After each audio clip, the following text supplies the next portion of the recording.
Welcome to the bye-week edition of the Tiger Football Report. I'm your host, Spiro Marikis, along with the head coach of the Tigers, Pete Shinnick. And coach, the Tigers taking on Monmouth on Saturday. It was homecoming for the Tigers, and Monmouth came in as the number one offense in the country in FCS football. You slowed them down a little, but they are a tough team to stop, and you guys just came up short. Yeah, I felt like the first quarter really gave us a little bit of a preview of what this whole game was going to be like.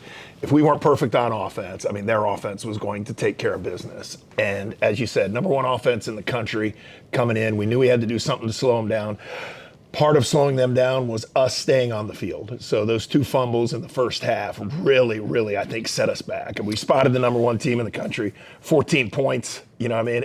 Not an easy deal to come back to, but we did. We evened it up. But in the end, just couldn't get them off the field. And the thing was, both of the fumbles were when you were driving the football. So it wasn't like you fumbled at your own 25. I mean, you were driving into their territory and moving when you fumbled the ball.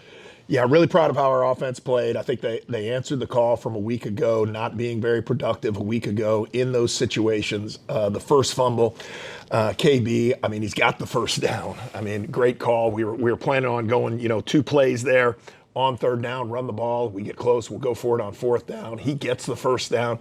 Really good play by one of their defensive linemen just to stick his hand in there, strip the ball. That one affected us. And then obviously Winston, we thought we had the first down. They picked up a flag, but we liked the play that we called.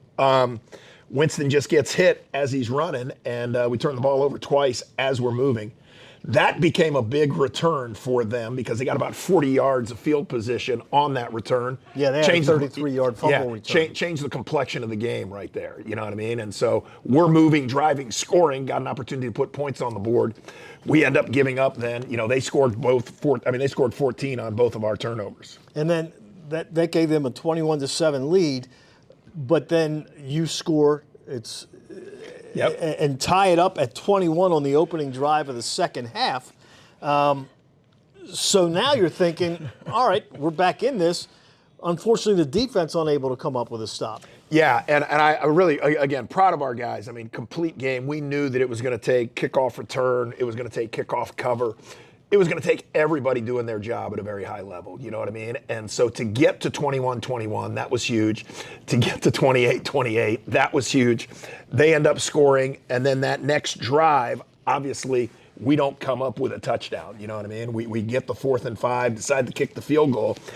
And I'm thinking, okay, we just need one stop. I thought our defense was doing enough to kind of put us in that position, but could never get it, never get it back. The other thing was when it was 21-21, you had a touchdown pass called back. John Dunmore catches a 17-yard touchdown pass.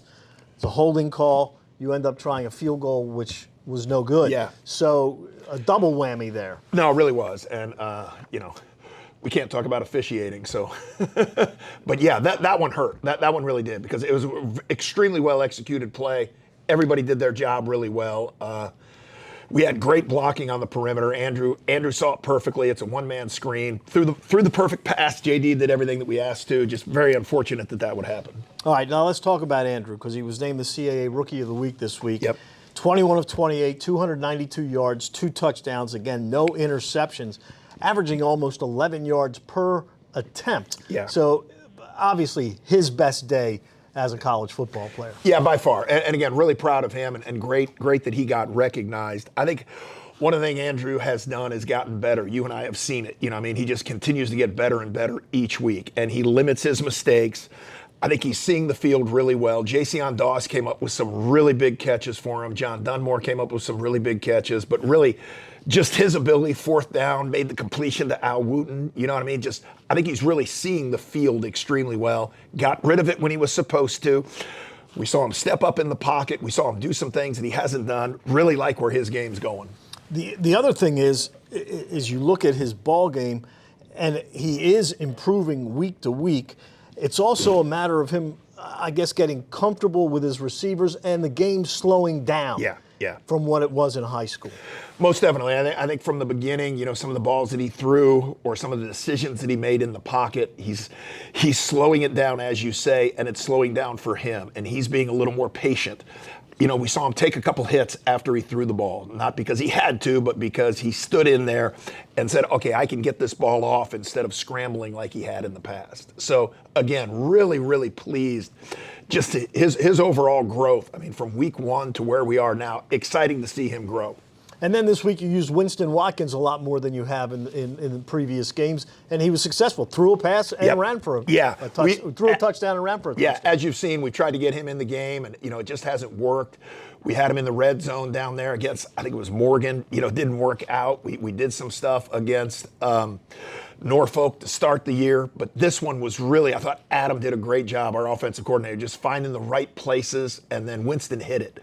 I mean, that touchdown run, he ran through a couple arm tackles, but it was blocked perfectly. And that was really set up by the one going the other way before he threw his touchdown pass. I thought he ran through some arm tackles, gave us really a great spark. So I think we got a really good weapon there. And you mentioned J.C. on Doss, 7 catches, 139 yards, and his yards per catch went down this week, and he averaged almost 20 yards a catch. Yeah, I think he's third in the conference in yards per catch or something like that, but he's got about 450 yards of receiving right now. Really deep threat, explosive player for us. Fired up that he's playing the way he is, complimenting everybody else. Him and John Dunmore, I think, give us a great, great tandem. All right, quickly, bye week, what do you guys do? Yeah, try to recover a little bit. As we've mentioned, we've had some players out, hopefully get some injured players back. Really want to use this week to fine-tune what we're doing. We've got a very tough opponent coming up in Stony Brook. We're going to, prepare for them. We did not play well against them last year. Got to be able to fix that, but really get healthy, get recovered, and just continue to build on, a little bit of the positives that we've seen and try to clean up some of the mistakes that we've been making. All right, so the Tigers off this week. We'll be back next week with another edition of the Tiger Football Report as the Tigers get ready to head to Long Island and take on the Sea Wolves of Stony Brook. For the head coach of the Tigers, Pete Shinnick, I'm Spiro Marikas. Thanks for tuning in, and as always, go Tigers. Go Tigers.